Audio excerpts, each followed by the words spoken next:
5 round গুলিসহ এক বন্দুক উদ্ধার করল বহরমপুর থানার পুলিশ। জানিয়ে রাখি আপনাদের এই মুহূর্তে যে খবরের দিকে নজর রাখবো, 5 রাউন্ড গুলি সহ একটি বন্দুক সহ এক ব্যক্তিকে গ্রেপ্তার করেছে বহরমপুর থানার পুলিশ। এই মুহূর্তে যে খবরের দিকে নজর রাখবো, বহরমপুর থানার বিরাট বড় সাফল্য। 5 রাউন্ড গুলি সহ এক বন্দুক সহ এক ব্যক্তিকে গ্রেপ্তার করল বহরমপুর থানার পুলিশ।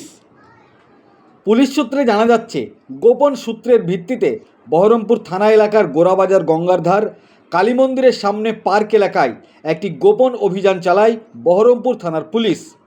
বহরমপুর থানার আইসির নেতৃত্বে গোপন তথ্যের ভিত্তিতে মধ্যরাত্রিতে এই অভিযান চালায় বহরমপুর থানার পুলিশ।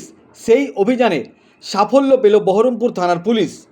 সেই অভিযানে এক ব্যক্তি এবং 5 রাউন্ড গুলি এবং তার কাছ থেকে একটি বন্দুক উদ্ধার করা হয়। ধৃত ব্যক্তির নাম বশিষ্ঠ মণ্ডল, বয়স অনুমানিক 34 বছর। তার বাড়ি বহরমপুর থানার নারায়ণপুর কালীতলা দিয়াড় এলাকায়। পুলিশ তাকে গ্রেপ্তার করে থানায় নিয়ে যায়।